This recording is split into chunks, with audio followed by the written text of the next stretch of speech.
warahmatullahi wabarakatuh.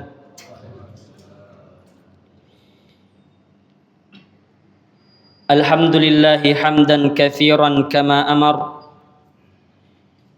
Ashhadu an la ilaha illallah irghaman liman jahada bihi wa kafar. Wa ashhadu anna Muhammadan abduhu wa rasuluhu sayyidul khalaiqi wal bashar. Salawatullahi wa salamuhu alaihi wa ala alihi wa ashabihi wa man tabi'ahum bi ihsanin ila yaumil mahsyar.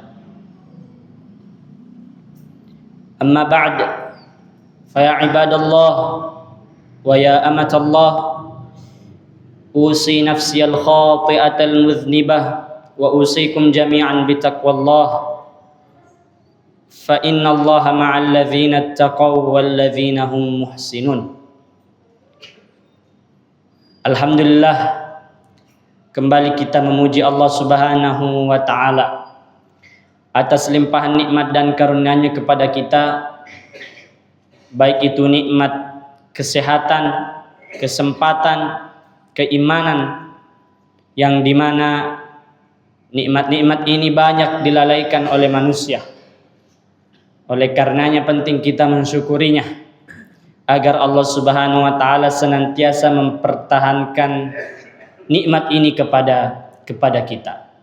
Salawat serta salam kita haturkan kepada Nabi Muhammad sallallahu alaihi wasallam, potret keteladanan sejati bagi umat Islam hingga akhir zaman.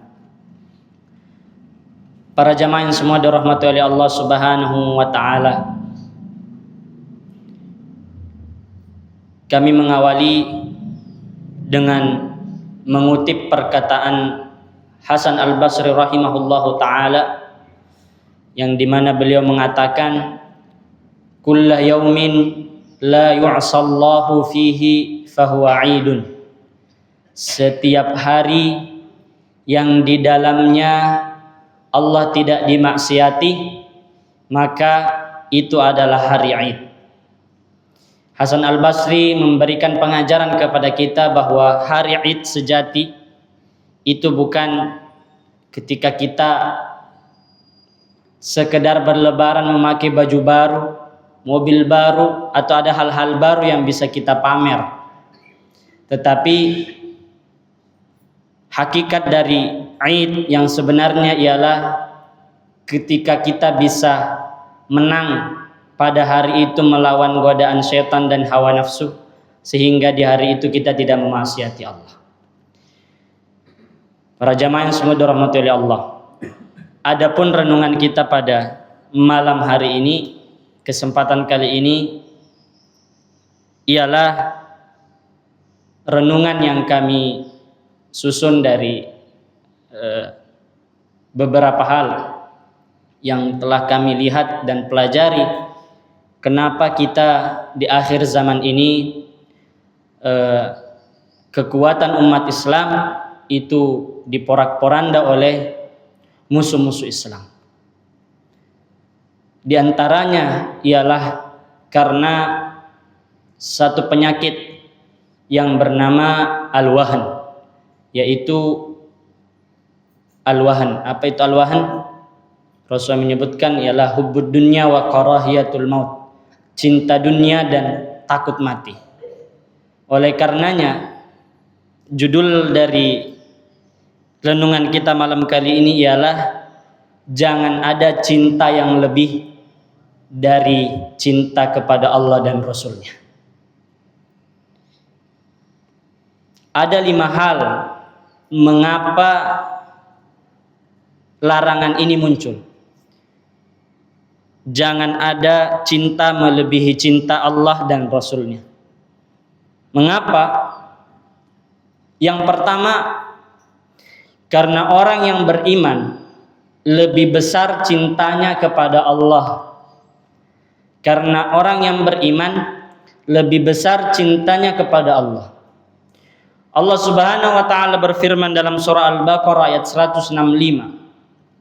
A'udzubillahi minasyaitonir rajim. Wa minan nas dan di antara manusia may yattakhidhu min dunillahi andadan, ada yang menjadikan sekutu-sekutu selain Allah.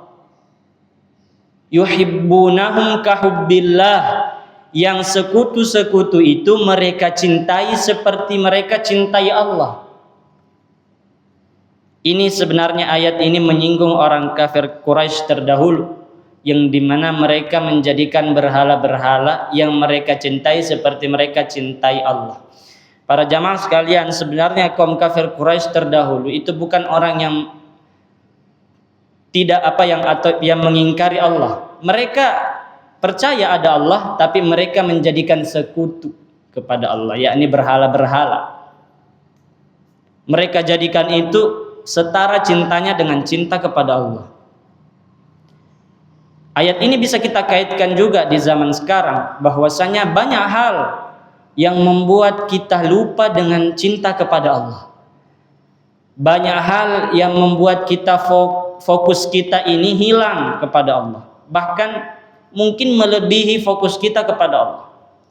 Hal-hal yang membuat fokus kita tidak pada sholat, membuat fokus kita tidak pada masjid, atau tidak pada ketaatan-ketaatan yang Allah perintahkan. Fokus kita malah hal-hal yang melanggar aturan Allah Subhanahu wa taala. Artinya masih ada hal-hal yang kita setarakan dengan Allah, bahkan mungkin melebihi Allah. Ini harus kita renungkan. Di antaranya adalah, kalau di zaman sekarang ya, anak-anak muda ialah handphone. Handphone ini banyak melalaikan, karena kita anak muda ya, banyak melalaikan kita.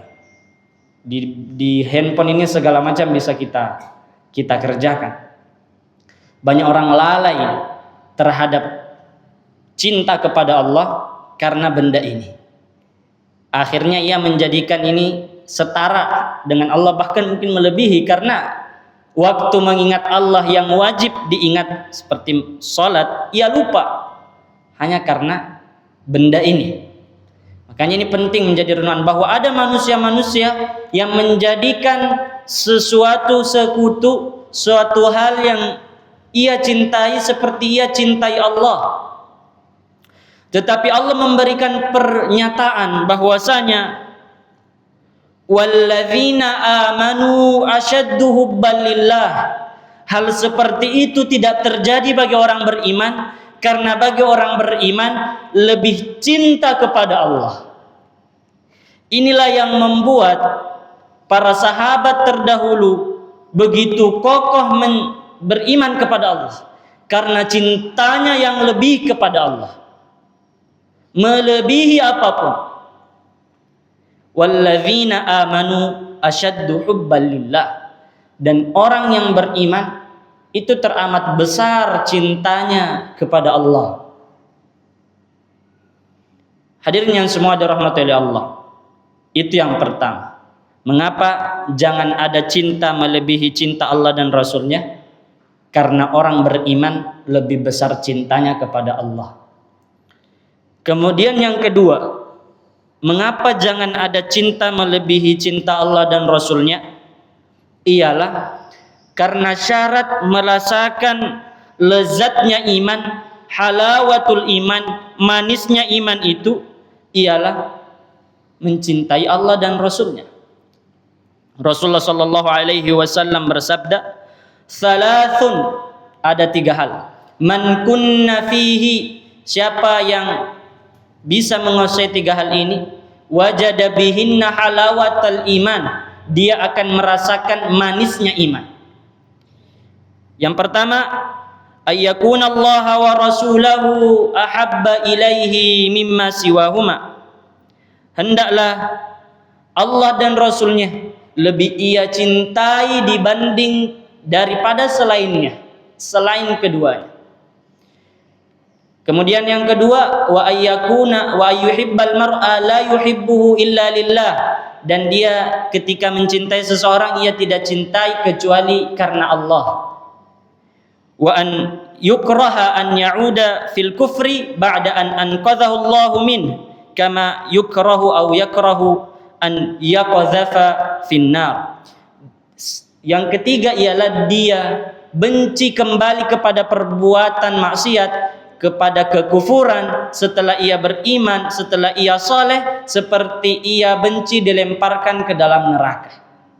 Tiga hal ini kalau kita ada di dalam diri kita, kita akan merasakan manisnya iman. Para sahabat terdahulu telah merasakan tiga hal ini. Mereka merasakan manisnya iman. Rasulullah dan para sahabat telah betul-betul merasakan manisnya iman. Manisnya iman yang mereka rasakan inilah yang membuat mereka kokoh menjalankan agama. Ada sahabat para jamaah sekalian yang ditugaskan menjaga perbatasan. Waktu itu karena lagi perang, dia ditugaskan untuk menjaga perbatasan di malam hari. Waktu itu dia sholat, dia sedang sholat. Ternyata setelah salam, dia tidak merasakan ada 8 anak panah tertancap di belakangnya, di punggungnya. Dia tidak merasakan. Apa yang menyebabkan ini? Karena manisnya keimanan telah dia rasa. Rasa iman itu ada para jamaah sekalian. Ini yang membuat para sahabat Nabi dan para sahabat begitu kokoh imannya kepada Allah. Rasanya yang mereka telah dapatkan. Ini yang membuat Rasulullah bisa berdiri. Kita bacaan Qiyamul Lail kita di sini panjang mungkin, tapi pernah kita lihat berapa panjang bacaan Nabi SAW. Dalam riwayat beliau pernah membaca 1 rakaat Al-Baqarah, kemudian lanjutkan Al-Imran, kemudian An-Nisa sampai Al-Maidah. Itu kalau dihitung-hitung 5 juz 2 lembar 1 halaman, 1 rakaat. Bagaimana kaki tidak bengkak? Kenapa Rasulullah begitu kuat padahal dia telah dijamin surga? Dijamin diampuni dosanya yang telah lalu dan yang akan datang? Salah satunya karena manisnya keimanan beliau telah rasakan. Abu Bakar As-Siddiq radhiyallahu anhu tatkala diumumkan ada suatu perang, kemudian Rasulullah meminta untuk menyumbang, para sahabat menyumbangkan hartanya. Umar bin Khattab menceritakan bahwasanya hari ini aku akan mengalahkan Abu Bakar. Dia datang membawa setengah hartanya.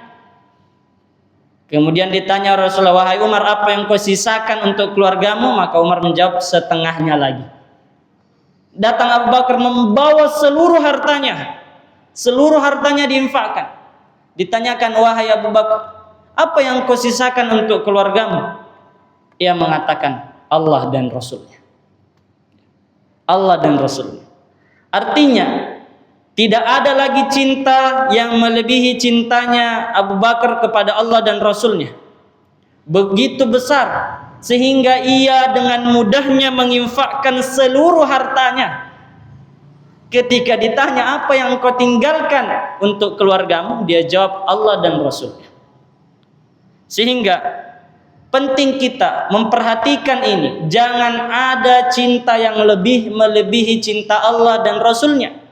Karena ini adalah syarat merasakan lezatnya iman, halawahnya iman, manisnya iman. Juga suatu saat Umar bin Khattab radhiyallahu anhu mengatakan kepada Nabi SAW, ya Rasulullah, la anta ahabbu ilayya min kulli syai' illa min nafsi.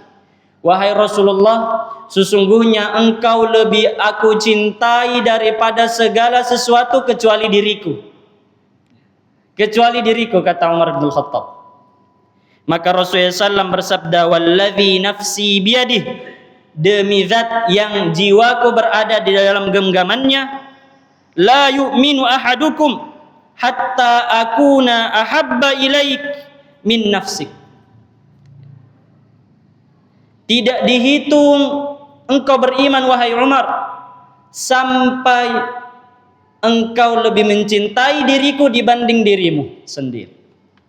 Maka Umar mengatakan, wallahi la anta ahabbu ilayya min nafsi. Ya Rasulullah, demi Allah, sekarang engkau lebih aku cintai daripada diriku sendiri. Maka Rasulullah SAW bersabda, al-ana ya Umar, ini yang betul wahai Umar. Artinya, ini menjelaskan kepada kita bahwa cinta Allah dan Rasulnya tidak boleh ada di atasnya.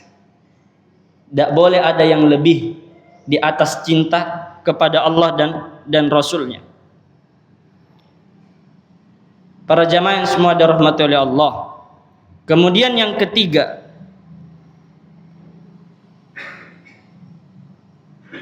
yang menjadi sebab mengapa jangan ada cinta melebihi cinta Allah dan Rasulnya ialah karena kalau ada konsekuensinya. Jika kita langgar larangan ini, ada konsekuensinya. Kalau kita ada sesuatu yang lebih kita cintai dibanding Allah dan Rasulnya, itu ada konsekuensinya. Disebutkan dalam surah At-Taubah yang kita bacakan dalam salat tadi di rakaat pertama. Allah berfirman, "Qul," katakanlah, "in kana aba'ukum,"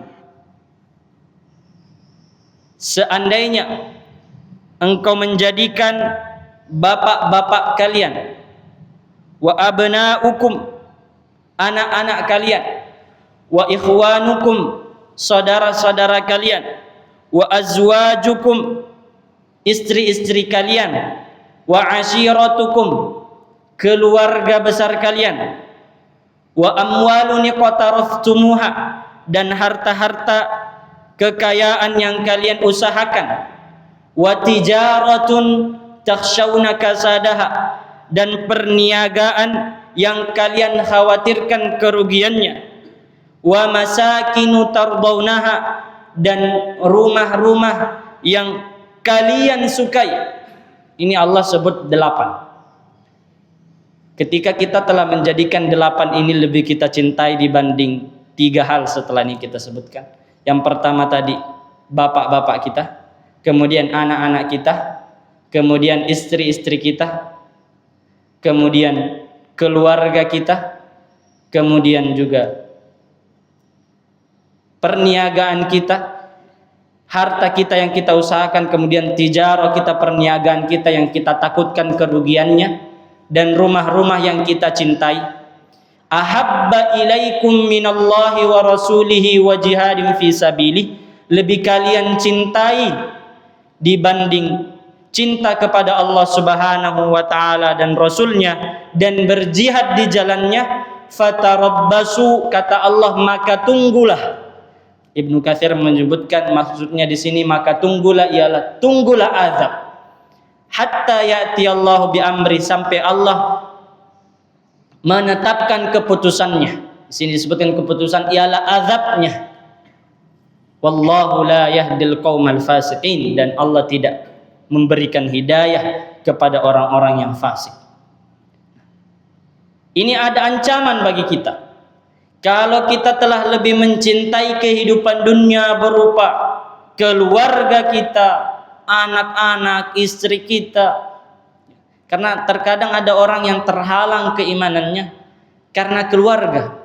Karena keluarga. Terhalang menjalankan agama Allah karena keluarga. Disebutkan di sini abaukum, bapak-bapak kalian. Berapa banyak adat-adat bapak-bapak kita, nenek moyang kita, yang sekarang mungkin itu menghalangi kita menjalankan perintah Allah Subhanahu wa taala, syariat agama. Abnaukum, anak-anak kalian. Banyak dari orang tua, meskipun kita belum jadi orang tua, tapi kita sering melihat wali santri yang dia karena perasaan lebihnya kepada anaknya, justru itu yang membuat anaknya hancur, anaknya menjadi nakal karena perasaan cintanya. Dia tidak benar. Mungkin karena anaknya lebih dia cintai daripada Allah. Perasaan ini. Makanya di dalam suatu hadis, kami sedikit lupa redaksi hadisnya, intinya bahwa anak bisa menyebabkan seseorang itu pelit. Anak bisa menyebabkan seseorang pelit, bisa menyebabkan orang sedih. Disebutkan di sini 4 hal oleh Nabi, tapi kita cuma ingat 2, yaitu pelit dan sedih. Mabkhalatun, mahzanatun. Anak itu bisa menjadi ujian bagi orang tuanya. Makanya kalau hal-hal ini, keluarga kita, kemudian apalagi harta kita, harta-harta yang kita kumpulkan, kita usahakan, perniagaan, tijaratun takhshawna kasadaha, dagangan kita yang kita takutkan kerugiannya, wa masakinu tardawnaha, rumah-rumah mewah kita yang kita cintai, ahabba ilaikum minallahi wa rasulih, lebih kalian cintai daripada Allah dan Rasulnya, wa jihadin fi sabilih, dan berjihad di jalannya. Kata Allah, fatarabbasu, tunggulah azabku, fatarabbasu hatta ya'ti Allahu bi amrih, maka tunggulah sampai Allah datang dengan keputusannya. Oleh karenanya mari kita perhatikan, jangan sampai ada cinta yang melebihi cinta Allah dan Rasulnya. Para jamaah sekalian, ujian kita ini tidak ada bandingannya dengan ujian para sahabat terdahulu. Ada seorang sahabat yang namanya kita sering dengar mungkin, Abu Ubaidah Al-Jarrah, Ibn Al-Jarrah. Beliau ini membunuh bapaknya sendiri karena perang di jalan Allah. Dalam riwayat, beliau membunuh bapaknya di medan perang Badar, di mana bapaknya berada di pasukan kaum musyrikin, sementara Abu Ubaidah berada di pasukan Rasulullah bersama kaum muslimin. Abu Ubaidah sebenarnya sudah mulai menghindar-hindar, tidak mau ketemu sama bapaknya. Dia mencari peluang supaya dia tidak membunuh bapaknya karena perasaan, bagaimana kita membunuh bapak kita? Tapi karena memang bapaknya juga yang berniat untuk membunuhnya, akhirnya Abu Ubaidah mau tidak mau, ia bunuh bapaknya. Karena apa? Karena tidak boleh ada cinta melebihi cinta kepada Allah dan Rasulnya. Sehingga inilah yang disebutkan oleh ayat, kisah inilah yang disebutkan oleh ayat yang kita bacakan di rakaat keduanya. La tajidu qauman yu'minuna billahi wal yaumil akhir. Engkau tidak dapatkan orang yang beriman kepada Allah dan hari akhir, yuwaduna man haddallaha wa rasulah, itu akan berkasih sayang kepada orang yang melanggar aturan Allah dan Rasulnya, walau kanu aba'ahum, walaupun itu bapak-bapak mereka, au abna'ahum, atau anak-anak mereka, au ikhwanahum, atau saudara-saudara mereka, au asyiratahum, atau keluarga-keluarga mereka. Dipuji langsung oleh Allah karena keimanan mereka yang luar biasa, cinta mereka kepada Allah dan Rasulnya melebihi daripada cinta kepada keluarganya sendiri. Disebutkan di dalam Al-Quran, diabadikan di dalam Al-Quran. Ataupun harta-harta kita, para jamaah sekalian, jangan menjual sesuatu yang kekal dengan apa yang akan sirna. Allah berfirman, ma indakum yanfad wa ma indallahi baq. Apa yang ada di sisi kalian itu akan sirna, dan apa yang ada di sisi Allah itu yang kekal. Coba kita lihat harta kita yang bertahun-tahun lalu, atau 2 tahun lalu, atau 3 tahun lalu yang kita kumpulkan, sekarang mana? Mungkin sudah habis kita belanjakan, tidak kekal. Apa yang kekal sampai sekarang? Ialah keimanan kita kepada Allah, keikhlasan kita. Apa yang di sisi Allah itu yang kekal. Perniagaan kita, dagangan kita itu tidak kekal. Bukan lagi tidak kekal, juga tidak pasti. Terkadang untung, terkadang buntung. Hanya satu yang pasti tidak pernah rugi, yaitu cinta kepada Allah dan Rasul. Hubungan kepada Allah dan Rasulnya. Maka larangan ini penting kita perhatikan. Surah At-Taubah ayat 24 ini penting kita tadabburi. Jangan sampai ada cinta yang melebihi cinta Allah kepada Rasulnya, karena itu ada konsekuensinya, dan konsekuensinya adalah azab dari Allah. Hadirin yang semua dirahmati oleh Allah Subhanahu wa taala. Kemudian yang keempat, kenapa jangan ada cinta selain cinta kepada Allah dan Rasulnya? Karena Rasulullah SAW bersabda, al-mar'u ma'a man ahab. Seseorang bersama dengan apa yang dicintainya. Ini hadis muncul dari lisan Rasulullah setelah pertanyaan seorang Arab Badui yang datang. Ya.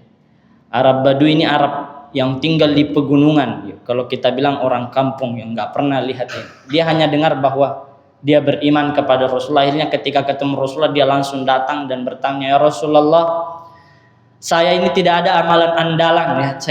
Saya tidak ada amalan andalan kecuali saya cinta kepadamu." Maka Rasulullah dengan bijaksana mengatakan, "Al-mar'u ma'aman ahab." Seseorang bersama dengan siapa yang dicintainya.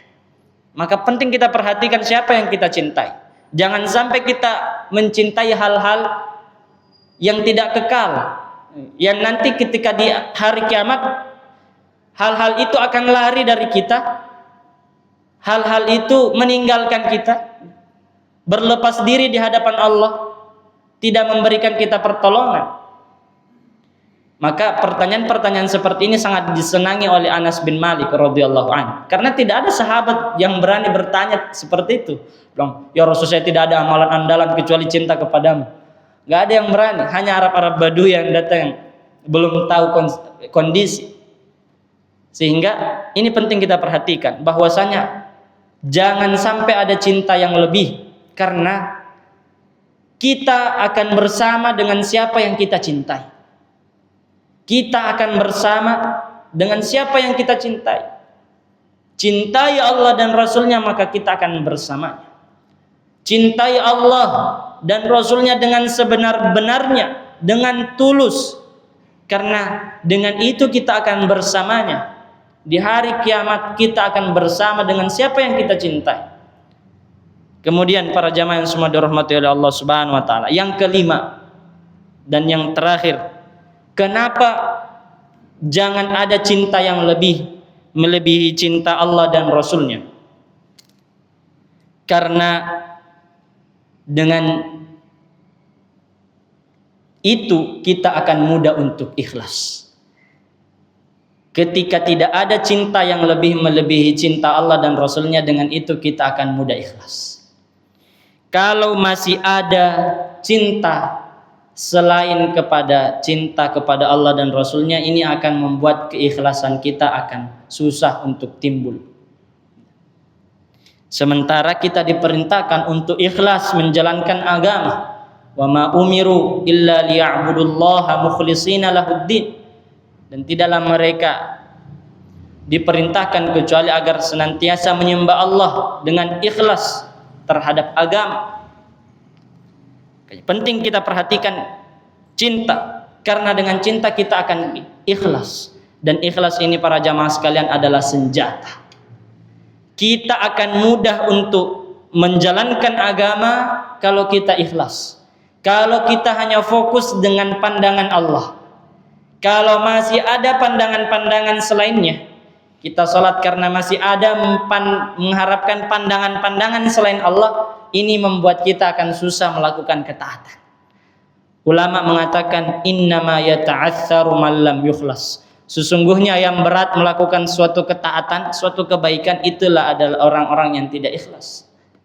Kurang keikhlasannya. Makanya ikhlas ialah beramal hanya karena Allah. Simpelnya yang kita butuh hanya pandangan Allah. Ikhlas itu simpelnya yang kita fokusi hanya Allah. Apa yang nalihat Allah, apa komentarnya Allah. Tidak butuh dengan komentar makhluk. Imam Ghazali mengatakan, kalau kita di dalam hati kita masih ada perasaan bahwa makhluk ini bisa memberikan mudarat atau manfaat, maka kita akan susah untuk melaksanakan keikhlasan. Kalau di dalam hati kita masih ada perasaan bahwa makhluk bisa memberikan mudarat atau manfaat, walau sedikit, itu akan membuat kita susah untuk ikhlas.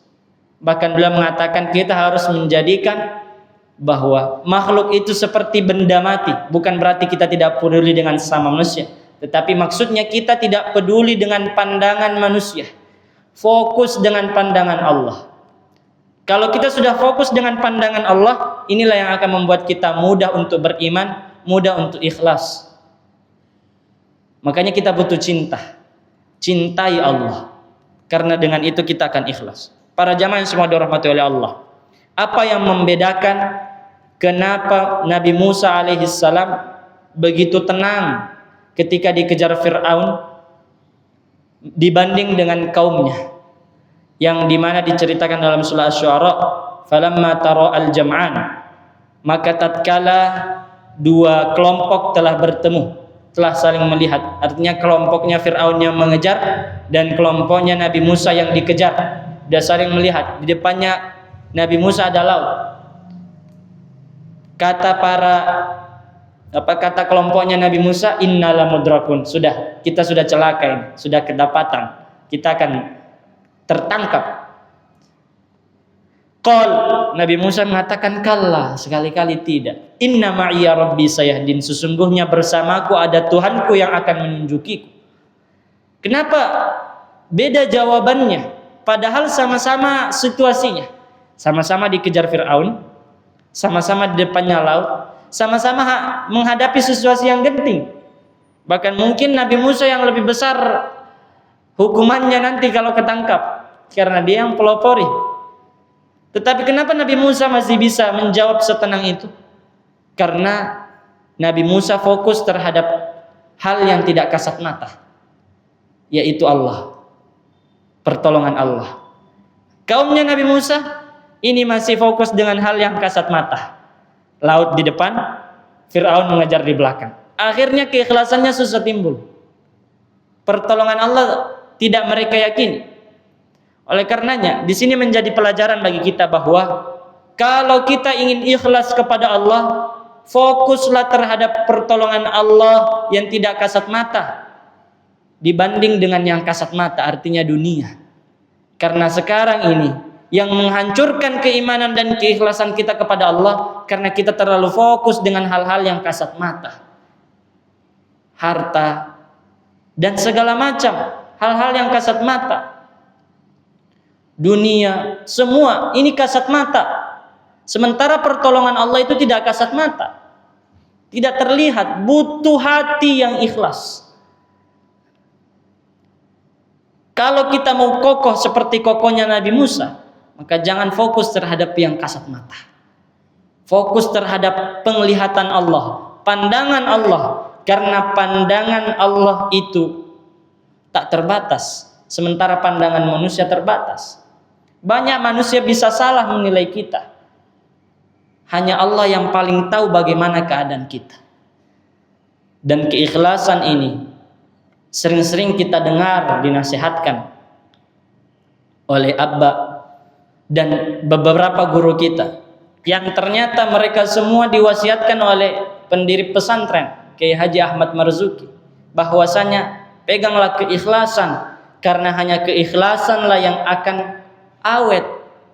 Perjuangan agama ini butuh dengan keikhlasan, butuh keikhlasan.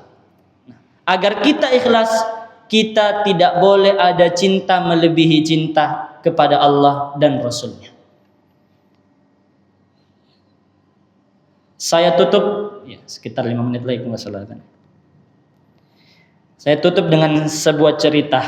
Ini cerita dari seorang yang dahulunya sahabat tapi meninggal dalam keadaan murtad. Ini menarik. Dia sahabat, beriman kepada Nabi, melihat Nabi, berperang bersama Nabi, menghafal Al-Quran. Dia menghafal ayat-ayat Al-Quran, tetapi meninggal dalam keadaan murtad, keluar dari Islam. Namanya ialah Ar-Rajjal bin Unfuwah. Ar-Rajjal bin Unfuwah ini adalah seorang yang dahulunya sahabat, yang dimana waktu dia sedang duduk-duduk, diantaranya di situ ada Abu Hurairah radhiyallahu an. Lewat Nabi SAW, kemudian Nabi SAW bersabda, di antara kalian nanti ada orang yang di neraka gigi gerahamnya lebih besar daripada gunung Uhud.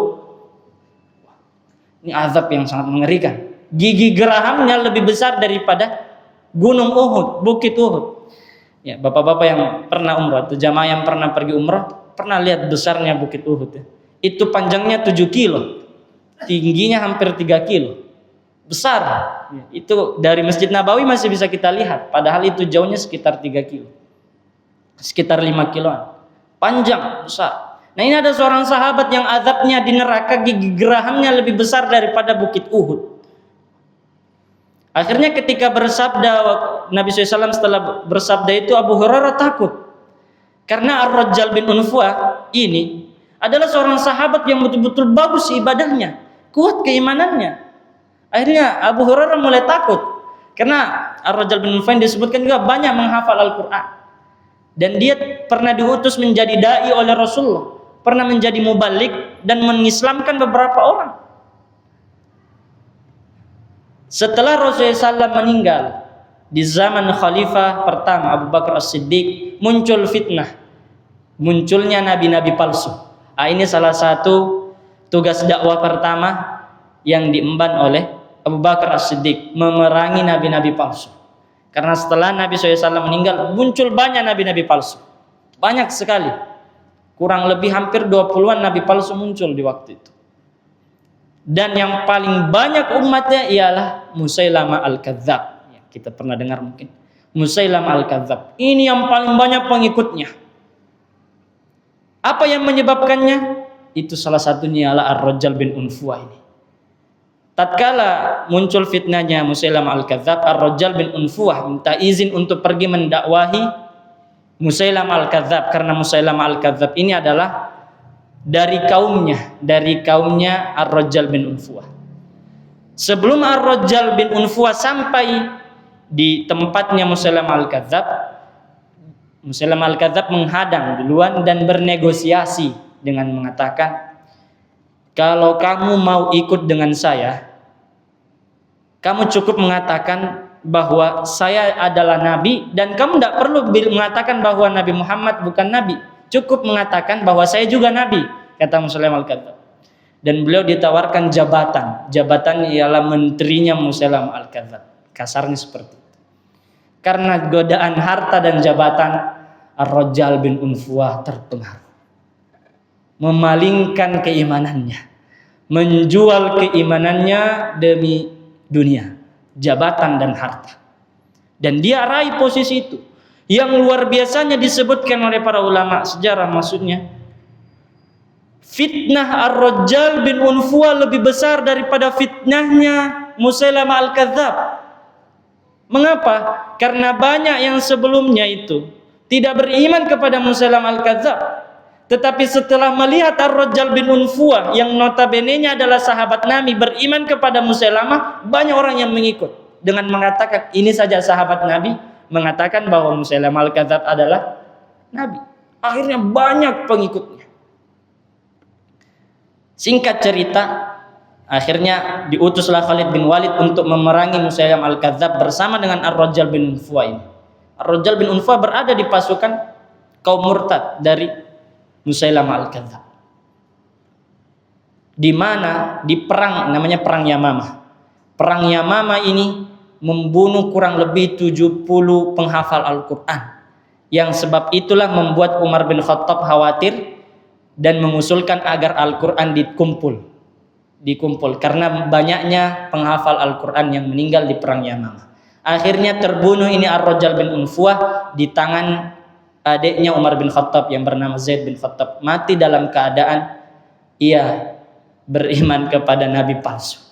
Sebelumnya dia perang bersama Nabi, dia melihat Nabi, beriman kepada Nabi, hafal Quran, pernah jadi da'inya Nabi, meninggal dalam keadaan murtad. Mengerikan tidak para jamaah sekalian? Makanya sekali lagi kita butuh yang namanya keikhlasan. Kalau kita tidak ikhlas menjalankan agama, kita akan goyah dengan godaan harta. Kalau kita tidak ikhlas dalam melakukan ketaatan, kita akan mudah digoda dengan hal-hal yang bersifat duniawi. Kita akan mudah untuk menjual keimanan kita. Ambil pelajaran dari kisah Ar-Rajjal bin Unfuah. Sahabat, dia dulunya sahabat, lihat Nabi, beriman kepada Nabi, berperang bersama Nabi, pernah menjadi da'inya Nabi, dipercaya. Meninggal dalam keadaan seperti itu. Bagaimana dengan kita? Kita tidak tahu. Makanya kita butuh banyak-banyak berdoa. Di antara tanda keikhlasan kita ialah kita banyak-banyak berdoa kepada Allah. Minta kepada Allah. Tidak ada yang membuat kita bisa istiqomah kecuali Allah. Maka kita butuh keikhlasan. Terus laksanakan sholat, laksanakan semua ketaatan karena Allah. Kita butuh keikhlasan. Kalau kita tidak ikhlas, kita akan mudah goyah. Kita tidak akan bisa istiqomah. Semoga renungan kita pada kesempatan kali ini bisa memberikan manfaat, khususnya bagi diri pribadi ini. Kita senantiasa berdoa kepada Allah. Semoga Allah senantiasa memberikan kepada kita cinta kepadanya, mengaruniakan dalam hati kita cinta kepadanya, cinta kepada apa yang dicintainya, dan cinta kepada amalan-amalan yang mendatangkan cintanya. Allahumma inna nas'aluka hubbak wa hubba man yuhibbuk wa hubba kulli amalin yuqarribuna ila hubbik.